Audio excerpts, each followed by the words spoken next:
वाढदिवसाच्या दिवशी आम्ही आमचे काही सहकारी वेगवेगळ्या ठिकाणी वह्या वाटप करत असतात. परंतु या वर्षापासून आम्ही असं ठरवलं की दरवर्षी 1,00,000 वह्या वाटायच्या आणि ते नंतर वेगवेगळे सेंटरच्या माध्यमातून किंवा शाखांच्या माध्यमातून आम्ही ते वाटप सुरू केलेलं आहे. या वर्षापासून नवीन पद्धत एक चालू केलेली आहे. तुम्ही एकीकडे वह्या वाटप करताय, पण दुसरीकडे पालिका शाळांची पटसंख्या आणि विद्यार्थ्यांची शाळेची कमी होते, त्याकडे लक्ष मनसे देणार आहे.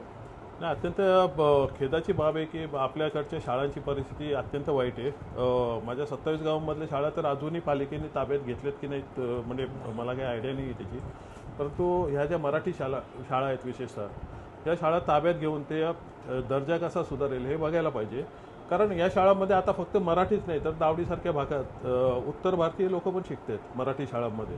तर अशा शाळांचा मला वाटतं दर्जा सुधारून काही गोष्टी तिथे लक्ष देऊन तिथे निधी देऊन शिक्षणाचा दर्जा वाढवायला पाहिजे. सर, दुसरा एक वेगळा प्रश्न आहे की घाटकोपरच्या नंतर दादरमध्ये सुद्धा जैन मुलीने पांढऱ्या पट्ट्याच्या तो विषय लादला आहे.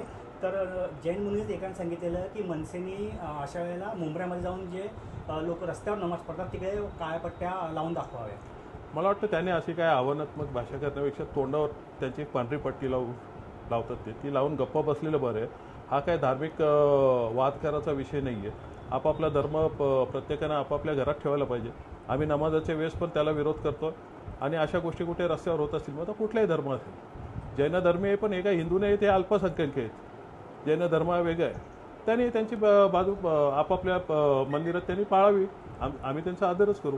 परंतु अशा गोष्टींसाठी आव्हानात्मक भाषा देणं हे योग्य नाही असं मला वाटतं. आवाज उचलला तो वेद पाठक त्याला ही धमकी येते असं त्यांनी म्हटलंय. नाही, मनसे त्यांच्या पूर्ण पाठीशी. सर, कल्याण डोंबिवलीत सेना भाजपमध्ये श्रीवाद सुरू आहे. प्रत्येक गोष्टीवर सेना भाजपमध्ये काही ना काही होत राहतं.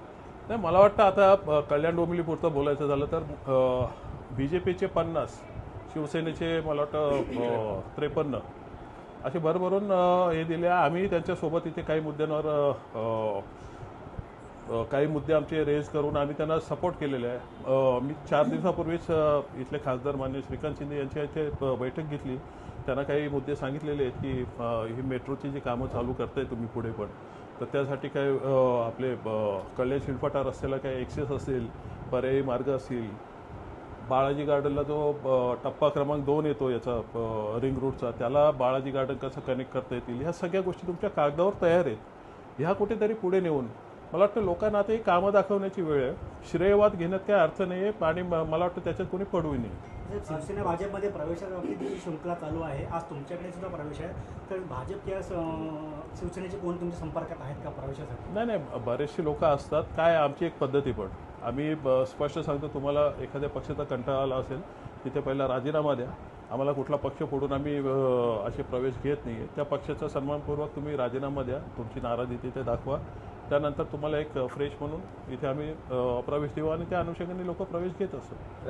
ज्या पद्धतीने पाण्याचा प्रश्न गंभीर होत चाललेला आहे आणि पावसाळा सुरू झालेला नाही, तलाव जे आहे त्यातली सुद्धा पातळी कमी झाली, पाणी कपातीचा प्रश्न आहे. मात्र जो मोठा प्रश्न आहे वस्त्या वाढत चाललेल्या आहे, कशा प्रकारे पाहता या प्रश्नाकडे? तर पाण्याची समस्या डोंबिवलीत गंभीरच आहे. मला वाटतं आपल्या कल्याण डोंबिवली भागात एवढे बारवे डॅमचं पाणी असेल, जो कोटा मी इतके वर्ष आमदार असताना बोंबलायचो की आपला 140 MLD हक्काचा कोटा आहे, तो अजून आपला वर्ग केलेला नाही आहे. अमृत योजना अजून पाहिजे तसं जोर पकडलेलं नाही आहे. त्याची कोळेगावची टॅपिंग वगैरे झाली आणि त्याला कोटा वाढवला, जो आता 50-55 MLD फक्त येतोय सध्या पाणी.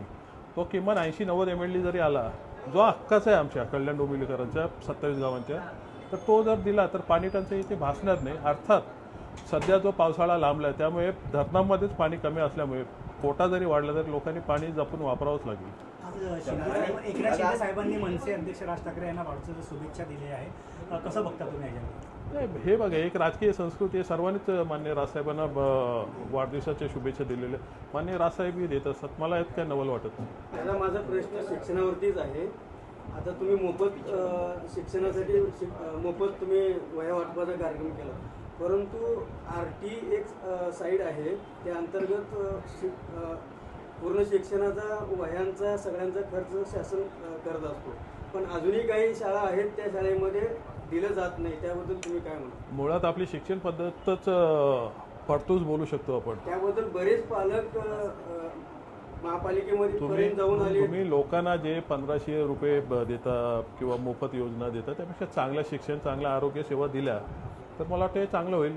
एकंदरीतच राजकारणाने पहिलं सुधारायची आवश्यकता आहे, मग तुमचे धोरण सुधारतील आणि मग लोकांना त्रास नाही होणार. परंतु यासाठी लोकांनी आवाज उठवायला पाहिजे. दादा, नेहमीप्रमाणे नाले सफाईची हालत यापेक्षा तर जास्त म्हणजे मोठीच गंभीर आहे. यावेळेस तर भरपूरच नाले, जास्त करून डोंबिवलीतले MIDC नाले एकदम गच्च भरले अजूनपर्यंत. म्हणजे पावसाळा आता सुरूच झालाय. दरवर्षी नाळे सफाईचा जो विषय येतो तो एक पर्वणी असे ठेकेदारांना आणि बाकीच्या लोकांना हप्तेबाजी खायला किंवा त्याच्यातला कट खायला. आमचं बारीक लक्ष असतो. मनसैनिक म्हणून आमचे सहकारी सर्व ठिकाणी नालेसफाईचा आढावा घेत असतात आणि त्या ठिकाणी ते निदर्शनास आणून देत असतात. तरी बऱ्याच ठिकाणी नालेसफाईचा बोजवारा उडलेला दिसतोय. दुर्दैवाने बोलावं लागतं, परंतु काही ठिकाणी आमचा वचक आहे. काही ठिकाणी आमची लोक जातात आणि करून घेतो आम्ही. परंतु सत्ताधाऱ्यांकडनं या ठेकेदारांना अभय असल्यामुळे ते माजलेले आहेत. दादा, आपण जर बघितलं तर वारंवार एक चित्र दिसतंय.